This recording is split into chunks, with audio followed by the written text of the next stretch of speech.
জনুকা, তই কথাটো অলপ ভালদৰে ভাবিছাচোন। তই তাৰ লগত গুৱাহাটীলৈ যাবলৈ ওলাইছ হয়, মোৰ কিন্তু বৰ ভয় লাগিছে। গুৱাহাটীখন ময়ো চিনি নাপাওঁ, আজিলৈকে দেখাই নাই। তই যদি তাত কিবা এটা বিপদত পৰ, তেতিয়া আমি কেনেকৈ যাম, কেনেকৈ তোৰ খবৰ পাম? তই যাবলৈ ওলোৱা কথাটো ভাল হৈছে জানো? তই এবাৰ ভালদৰে ভাবিছাচোন। তই নগ'লে নহ'বনে, নে যাম বুলি থিৰাঙি কৰিলি? মোৰ হ'লে বৰ চিন্তা লাগিছে দেই। মা, তই বেছি চিন্তা কৰি নাথাকিবিচোন। মইনো তাত ক'ত অকলশৰীয়া, মনোজ দা দেখোন আছেই। মনোজ দাক দেখিছানে নাই, কেনেকৈ মাহে মাহে ঘৰলৈ আহি থাকে? ময়ো তেনেকৈ আহি থাকিম। আমি একেটা কোম্পানীতে কাম কৰিম যেতিয়া ইমান চিন্তা কৰি থাকিবলগীয়া নাই নহয়। এতিয়া তোমাৰ বেমাৰো হৈ আছে, চোৱাচোন। সেই বেমাৰটো চিকিৎসা কৰিবলৈ আমাৰ হাতত এটকাও নাই। মই যদি কিবা এটা কাম বন নকৰোঁ, তেনেহ'লে তোমাৰ বেমাৰ চিকিৎসা কেনেকৈ কৰিম? টকা নাই কাৰণে এতিয়া এনেকৈ বেমাৰ চাই থাকিবলগীয়া হৈছে। তোমাৰ বেমাৰ চিকিৎসা কৰিবৰ কাৰণে মই সেইখিনি কষ্ট কৰিবই লাগিব। মই ছমাহ এবছৰ গুৱাহাটী কোম্পানীত কাম কৰিলে তোক ভাল ডক্তৰ এজনক দেখাব পাৰিম। সেইটো বাৰু হয়, কিন্তু এনেকৈ ল'ৰা মানুহ এজনৰ লগত তোক গাভৰু ছোৱালীজনী পঠোৱাটোহে মোৰ বৰ ভয় লাগিছে। তই মিছাতেই চিন্তা কৰিছ মা। মনোজ দা দেখোন আমাৰ গাঁৱৰে ল'ৰা, আৰু সৰুৰ পৰাই তাত পাই আহিছোঁ। সিও মোক নিজৰ ভণ্টিৰ দৰে ভাবে। তই এনেই চিন্তাখন কৰি আছ। আমাৰ দুখবোৰ দেখিহে তেওঁ আমাক অকণমান সহায় কৰিব বিচাৰিছে। বাৰু, তই যি ভাল দেখ কৰ আৰু। খুৰী, জনুকা যোৱাটো কি হ'ল এতিয়া, যাবনে নাযায়? অঁ মনোজ দা, যাম যাম, কিয় নাযাম আকৌ। মনোজ, মই তাইক যাবলৈ দিয়া নাই। তাই জোৰ কৰি ওলাইছে। তই কিন্তু তাইক অলপ চাবি দেই। নাই নাই খুৰী, আপুনি একো চিন্তা কৰিব নালাগে। মই যিটো কোম্পানীত চাকৰি কৰি আছোঁ, সেই কোম্পানীটোতে জনুকাক সোমোৱাই দিম। মই সেই কোম্পানীটোত কাম কৰি থকা বহু বছৰ হ'ল। বছে মোক ভালদৰে চিনি পায়, আৰু মই ক'লে জনুকাক বছে ভাল পষ্ট এটাত জইন কৰাই দিব। ভাল পষ্টত সোমালে দৰমহাও বেছিকৈ পাব। জনুকা, মই কিন্তু কাইলৈ ৰাতিপুৱাই যামগৈ। সেইকাৰণে তোক খবৰটো দিব আহিলোঁ। তই যা যদি আজিয়ে বেগ চেগ বান্ধি থৈ দিবি। হ'ব মনোজ দা, মই বাৰু বেগত কাপোৰ কেইযোৰমান ভৰাই ল'ম। আৰু কিবা নিব লাগিব নেকি? নেলাগে বেছি একো নিবলৈ, খালি পিন্ধা কাপোৰখিনি লৈ ল'বি। তাত এতিয়া গৈ পাই পইচা পাতি নাপাবি যে, কাপোৰ কানি কিনালৈ কেইদিনমান দেৰি হ'ব দেচোন। সেইকাৰণে বাকী মই আছোৱেই বাৰু, কিবা প্ৰয়োজন হ'লে মোক কৈ দিলেই হ'ল আৰু। মই এতিয়া গৈ থাকোঁ দে, তোক খবৰটো দিবলৈহে আহিলোঁ। মোৰো বেগ চেগ একো পেকিং কৰা হোৱাই নাই নহয়। বেগ চেগখিনি পেকিং কৰি লওঁ, তয়ো গোটেইখিনি কৰি ল। হ'ব দে, মই যাওঁ ন। অঁ মনোজ দা, যোৱা। মই ৰাতিপুৱা ওলাই থাকিম, তুমি আহিবা। অঁ হ'ব দে, মই আহিম, তই ওলাই থাকিবি। মই এতিয়া আহিছোঁ। মা, শুনিলা নহয়, মনোজ দাই কিমান ধুনীয়াকৈ কৈ থৈ গৈছে। ইমানতো তোমাৰ বিশ্বাস হোৱা নাইনে? চিন্তাটো হ'বই দেচোন। তই মোৰ এজনী ছোৱালী। তই যোৱাৰ পিছত মই একেবাৰে অকলশৰীয়া হৈ পৰিম, তাতে আকৌ গুৱাহাটী চহৰত। তোকতো এদিনো ক'তো মই অকলে থাকিবলৈ দিয়া নাই। চিন্তানো নহ'ব কিয়? যা, তই বেগ চেগ বান্ধি ল'গৈ। যাম বুলি ভাবিলিয়ে যেতিয়া, এতিয়ানো চিন্তা কৰি থাকিলে কি হ'ব? অঁ মা, মই বেগত প্ৰয়োজনীয় বস্তুখিনি বান্ধি লওঁগৈ। পিছত আকৌ খৰধৰ কৰোঁতে কিবা ৰৈ যাব। তই এতিয়া আৰু একো চিন্তা কৰি থাকিব নালাগে দে। মই ফোন চোন কৰি থাকিম নহয়, খবৰ খাতি লৈয়ে থাকিম, আৰু মাজে মাজে আহিও থাকিম। মই একেবাৰে গুচি নাযাওঁ নহয়। পইচা পাতি অলপ সৰহকৈ যোগাৰ কৰিব পাৰিলে একেবাৰে ঘৰলৈ গুচি আহিম, আৰু তোৰো চিকিৎসা কৰিব পাৰিম। হ'ব দে, যা, তই কাপোৰ কানিখিনি বান্ধি ল'গৈ। নাজানো আৰু কি হয়, মইহে মিছাতে এনেই এইবোৰ চিন্তা কৰি আছোঁ নে কিবা ভালহে হয় নাই, একো বুজি পোৱা নাই। জনুকা, হ'লনে তোৰ? অঁ মনোজ দা, মই ৰেডি। মনোজ, তোৰ সাহতে ছোৱালীজনীক পঠিয়াইছোঁ, তই তাইক চাবি আৰু। হ'ব খুৰী, আপুনি চিন্তা কৰিব নালাগে, মই আছোঁ নহয়। মই তাইক একোহতে অসুবিধা পাবলৈ নিদিওঁ। তাই মোৰ গাঁৱৰ ছোৱালী, মোৰ ভণ্টিৰ দৰে। মই আকৌ তাইক কিহৰ বিপদত পৰিবলৈ দিম? আপুনি একো চিন্তা নকৰিব। মা, তই আকৌ মোৰ কাৰণে চিন্তা কৰি নোখোৱা নোবোৱাকৈ নাথাকিবি। খোৱা বোৱাবোৰ সময়মতে কৰিবি। মই তোক ফোন চোন কৰি থাকিম দে। হ'ব দে। জনুকা, ব'ল, দেৰি হৈছে নহয়। মা, আমি আহোঁ দে। অঁ যা, ভালদৰে থাকিবি দেই। ফোন চোন কৰি থাকিবি আকৌ তই। হ'ব দে, কৰিম। মনোজ দা, ব'লা। হে ভগৱান, ছোৱালীজনীক ভালে কুশলে ৰাখিবা। তাই এদিনো এনেকৈ ক'লৈকো অকলে গৈ পোৱা নাই, এইবাৰেই প্ৰথম। তাইক তুমি সহায় কৰিবা প্ৰভু। মেডাম, এইজনীয়ে ছোৱালীজনী। মনোজ দা, তুমি দেখোন মোক কোম্পানীত সোমাই দিম বুলিহে আনিছিলা। এইটো দেখোন মানুহৰ ঘৰহে। অঁ, প্ৰথমে ইয়াতে কথা পাতিব লাগিব, তাৰপিছত লাহে লাহেহে কোম্পানীলৈ যাব পাৰিবি। একেদিনাই কোম্পানীলৈ যাব পাৰিম বুলি ভাবিছ নেকি তই? ছোৱালীজনী বাৰু ঠিকেই আছে, মই যেনেকৈ বিচাৰিছিলোঁ তেনেকুৱাই। মেডাম, মোৰ বস্তুটো কেছ দিব নে অনলাইন পে'মেণ্ট কৰিব? মই তোমাৰ লগত ফোনত কথা পাতি আছোঁ, এতিয়া তুমি যোৱা। মনোজ দা, মই কি ইয়াত এতিয়া অকলে থাকিব লাগিব? অঁ, মই আহি থাকিম দে, তই চিন্তা কৰিব নালাগে। মেডাম, মই এতিয়া আহোঁ। যোৱা। ঐ ছোৱালী, তই মোৰ লগত আহ। হেল্ল', কি হ'ল তাৰমানে আপোনালোকৰ? আজি ৩-৪ দিন হৈ গ'ল ছোৱালীজনীক আনি থৈ দিয়া, এতিয়ালৈকে নিবলৈ অহা নাই যে? ছোৱালীজনীক মই এইকেইদিন মোৰ ঘৰত কাম কৰা মানুহ হিচাপে ৰাখি থৈছোঁ। তাইক যদি মই 3-4 দিন খুৱাই ৰাখিয়ে থাকিব লাগে, তেনেহ'লে মই কেনেকৈ কাষ্টমাৰ গোটাম? সোনকালে ছোৱালীজনীক ইয়াৰ পৰা লৈ যোৱাৰ ব্যৱস্থা কৰক। হ'ব, এতিয়া ৰাখিছোঁ। মেডাম, ঐ ছোৱালী, তই ইয়াত কি কৰি আছহি? মেডাম, আপুনি তাৰমানে কোন হয়? যোৱা কথা কৈছে? মইতো ইয়াত চাকৰি কৰিবলৈহে আহিছিলোঁ। মনোজ দা ক'ত আছে? তোৰ দাদাৰে ইয়াত নাই। তোৰ সেই মৰমৰ দাদাৰে তোক ইয়াত বিক্ৰী কৰি থৈ গৈছে পুৰা 3 লাখ টকাত। আপুনি মিছাকে কৈছে। মোকতো মনোজ দাই চাকৰি কৰিবলৈহে আনিছিল। তাই চাকৰি কৰিবলৈ আহিছে। যা, মই এগালমান কাপোৰ চাৰ্ফত দি থৈ আহিছোঁ, সেইখিনি ধুই পেলাগৈ আৰু পাকঘৰত ভাত পানী ৰন্ধা কামো কৰিবি। তোক মই 3 লাখ টকা দি কিনি থৈ দিছোঁ। মই যি কৰিবলৈ কওঁ তই তাকেই কৰিব লাগিব। যা। বৰমা, এয়া আপুনি কি কৈছে? মোক আপুনি যাবলৈ দিয়ক। মোক মনোজ দাৰ ওচৰলৈ যাবলৈ দিয়ক। তই তাৰমানে ভালকৈ কথা ক'লে নুশুনা ন? যা, এতিয়াই ইয়াৰ পৰা যা। মোৰ টকা কি গছত লগা বুলি ভাবিছ নেকি তই? আৰু 2 দিন ৰখ, মই তোক চাকৰিত পঠাই আছোঁ। যা এতিয়া, কামত লাগগৈ। মেডামৰ কথাবোৰ মোৰ সুবিধাজনক যেন লগা নাই। তেওঁলোকে মোক ক'ৰবাত বিক্ৰী কৰি দিয়া কথা ভাবিছে নেকি বাৰু? মনোজ দাই বাৰু মোৰ লগত কিয় এনেকুৱা কৰিলে? তেওঁ মোক বিক্ৰী কৰি দিলেহি যে। তেওঁতো মোক সহায় কৰিম বুলিহে গাঁৱৰ পৰা লৈ আহিছিল। কথাবোৰ যে মই একো ধৰিব পৰা নাই। চবৰে কথাবোৰ দেখোন খেলি মেলি। মই কি কৰোঁ বাৰু? নাই, মই এনেকৈ ভবা চিন্তা কৰি থাকিলে বেয়া হ'ব। মই আজি ৰাতি ইয়াৰ পৰা কিবা কৰি পলাব লাগিব। ইয়াত মই একেবাৰে সুৰক্ষিত নহয়। মোৰ লগত কিবা ডাঙৰ ঘটনা ঘটিবলৈ গৈ আছে। মই ইয়াৰ পৰা পলাই দিম। বাহিৰত যিয়ে হয় তাকেই হ'ব। সেইবোৰ পিছত চম্ভালিম। এতিয়াহে গম পাইছোঁ, মনোজ দাই কোনো কোম্পানীত চাকৰি নকৰে। সেইবোৰ চালাক নালাক কৰিয়ে চলি আছে। গাঁৱত তাৰমানে এনেই উস্তাদি মাৰি ফুৰে কোম্পানীত চাকৰি কৰা বুলি। কোনেও নেদেখা আগতে মই ইয়াৰ পৰা সোনকালে পলাওঁ। হে ভগৱান, মোক বচাবা আৰু।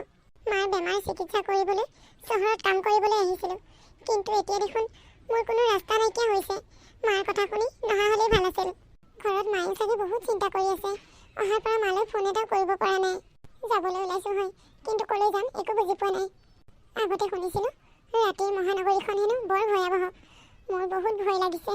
হে ভগৱান, তুমি মোক ৰক্ষা কৰিবা আৰু।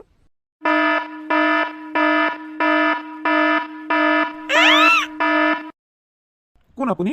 ৰাস্তাত কেনেকৈ খোজকাঢ়িব লাগে আপুনি নাজানে নেকি? কিমান গাড়ী মটৰ আহি থাকে। আজি যদি ঘপককৈ এক্সিডেণ্ট হৈ গ'ল হয়, কি হ'ল হয় বাৰু? সৰি, মই আচলতে গাড়ীখনলৈ মনে কৰা নাছিলোঁ। মই বেলেগ এটা চিন্তাতহে আহি আছিলোঁ। ৰাস্তাত খোজকাঢ়ি আহোঁতেও বেলেগ চিন্তা? আৰু ইমান ৰাতি আপুনি অকলে অকলে খোজকাঢ়ি আহি আছে যে? মই বৰ ডাঙৰ বিপদ এটাত পৰিছোঁ। আচলতে মোৰ ঘৰ ইয়াত নহয়, মোৰ ঘৰ গাঁৱত। মই ইয়ালৈ কাম কৰিবলৈ আহিছিলোঁ। গাঁৱৰ দাদা এজনে কোম্পানীত কাম কৰাবলৈ লৈ আহিছিল, কিন্তু সি মোক আহি এঘৰ মানুহৰ ঘৰত মনে মনে বিক্ৰী কৰি দিলে। আৰু মানুহজনীয়ে ফোনত কথা পাতি থাকোঁতে মই শুনা পালোঁ। গতিকে মই তাৰ পৰা মনে মনে পলাই আহিছোঁ। হয় নেকি? এতিয়া আপুনি গাঁৱলৈ কেনেকৈ যাব? এতিয়াতো বহুত ৰাতি হ'ল। নাজানো আৰু কি কৰোঁ। মই যেনে তেনে গাঁও পালেগৈ হ'ল আৰু। আপুনি এটা কাম কৰক, মোৰ লগতে আমাৰ ঘৰলৈ ব'লক। আপুনি যদি মোক ক'ৰবাত বিক্ৰী কৰি দিয়ে, মইতো ইয়াত একো চিনি নাপাওঁ। নাই, মই তেনেকুৱা মানুহ নহয়। মই আপোনাক ক'তো বিক্ৰী কৰি নিদিওঁ। আপুনি মোৰ ঘৰলৈ নিঃসন্দেহেৰে মোৰ লগত যাব পাৰিব। আহক। ব'লক। ছোৱালীজনী ঘৰৰ পৰা যোৱা আজি এসপ্তাহেই হ'ল। তাই কৈছিল সদায় ফোন কৰি থাকিম। এতিয়া তাই দেখোন এদিনো এটা ফোন কৰা নাই। ক'ত বা আছে, কি বা কৰিছে? মই তাই কিমান ক'লোঁ যাব নালাগে বুলি, তাই মোৰ কথা নুশুনি গ'ল। এতিয়া বা তাই ভালে হেনে বেয়া হেনে খা খবৰ একো এটা পোৱা নাই। তাই বাৰু ভাল বেয়া খবৰ এটা নাপালে মই কি শান্তিৰে ঘৰখনত থাকোঁ? ই বাৰু আজি কিয় ইমান দেৰিলৈকে অহা নাই? সি নহালৈকে মোৰ মনটো শান্তি নালাগে জানেই, তথাপিও ইমান দেৰি কৰিছে। বাবা, তই আহিলি? কিয় ইমান দেৰি কৰিলি? আৰু এইজনী কোন ছোৱালী? মই চিনি পোৱা নাই দেখোন। আজি অফিচতে দেৰি হ'ল মা। আৰু এইজনী ছোৱালী মই বাটত পাই লৈ আহিছোঁ। তাই মোৰ গাড়ীৰ আগতে পৰিছিল। তাই ঘৰ গাঁৱত মা। তাই হেনো মাকৰ বেমাৰ হৈ আছে। মাকৰ বেমাৰ চিকিৎসা কৰিবলৈ কেইমাহমান কোম্পানীত কাম কৰোঁ বুলি আহিছিল। টকাৰ অভাৱত হেনো মাকৰ চিকিৎসা কৰিবলৈ পৰা নাই। আৰু গাঁৱৰ পৰা যিজন ল'ৰাৰ লগত আহিছিল, সেই ল'ৰাজনে তাইক কোনোবা মানুহ এঘৰত বিক্ৰী কৰি দিলে। তাই কথাবোৰ গম পাই মানুহঘৰৰ পৰা পলাই গুচি আহিল। আৰু আহি থাকোঁতেই বাটত মোৰ গাড়ীৰ সন্মুখত পৰিলহি। তাই কথাবোৰ মোক খুলি কোৱাৰ কাৰণে মোৰ তাইলৈ বেয়া লাগিল। গতিকে আমাৰ ঘৰলৈ লৈ আহিলোঁ। কাইলৈ তাইক গাঁৱলৈ পঠিয়াই দিয়া ব্যৱস্থা কৰিব লাগিব। ভালেই কৰিলি দে, বিপদত পৰা মানুহক সহায় কৰিব লাগে। মা, তুমি তাইক ৰুমটো দেখাই দিয়াচোন তাই থাকিবলৈ। হ'ব দে, মই বাৰু তাইক ৰুম এটা দেখাই দিম। তই যা, ফ্ৰেছ হৈ লগৈ। তুমি আহা মোৰ লগত। মা, তুমি তাইকো কিবা এটা খাবলৈ দিবা। হ'ব দে। তুমি যোৱা, মায়ে তোমাক ৰুম দেখাই দিব, তাতে থাকিবা। ভয় কৰিব নালাগে, আমাৰ ইয়াত তুমি নিৰাপদে থাকিব পাৰিবা।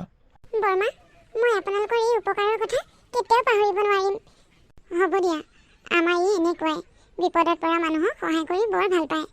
আৰু ময়ো তাক ছাপোৰ্ট কৰোঁ। আহা, তুমি এতিয়া মোৰ লগত আহা। ৰ'বা, তোমাৰ নামটো সোধা হোৱাই নাই নহয়। তোমাৰ নামটো কি? মোৰ নাম জনুকা। বা, বৰ ধুনীয়া নাম দেই। আহা। জনুকা, তুমি বৰ সোনকালে উঠিলা নেকি আজি? গোটেই ঘৰৰ কাম কৰি শেষেই কৰিলা দেখোন। তাৰমানে ৰাতি আমাৰ ঘৰত টোপনি নাহিল ন? নহয় বৰমা, টোপনি আহিছে। মই গাঁৱত ৰাতিপুৱা 4টাতে উঠো যে, সেইটো অভ্যাসনো কেনেকৈ দুদিনতে নোহোৱা হৈ যাব? সেইকাৰণে মই ৰাতিপুৱা 4টাতে উঠিলোঁ আৰু উঠিনো কি কৰিম, ঘৰৰ কামখিনিকে কৰি শেষ কৰিলোঁ। মোৰ ব্ৰেকফাষ্ট বনোৱা হ'ল।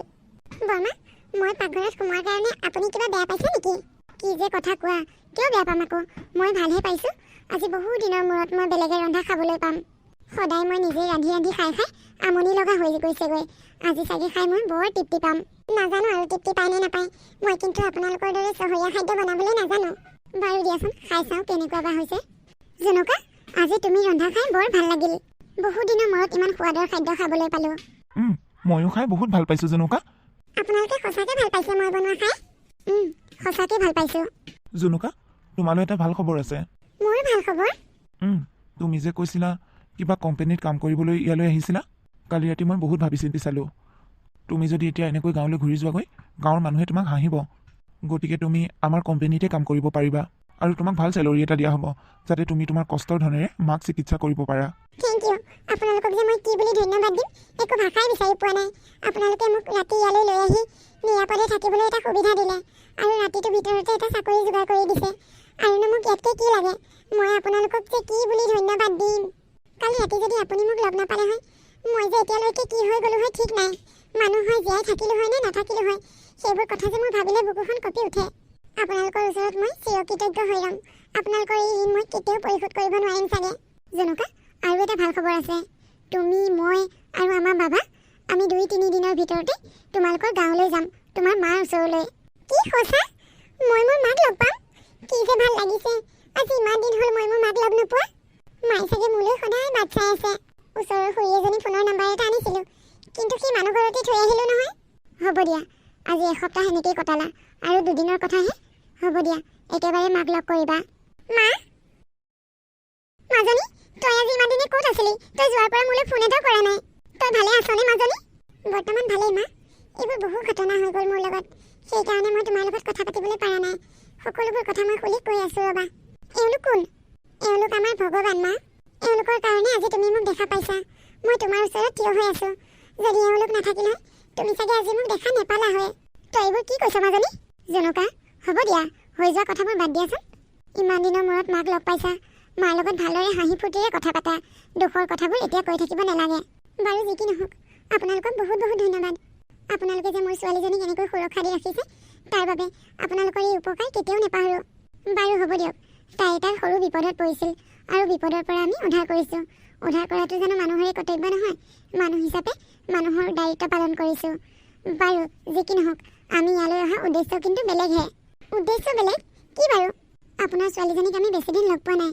তাইক লগ পোৱা আজি 4-5 দিনমান হৈছে, কিন্তু এই 4-5 দিনতে তাই আমাৰ একেবাৰে আপোন হৈ পৰিছে।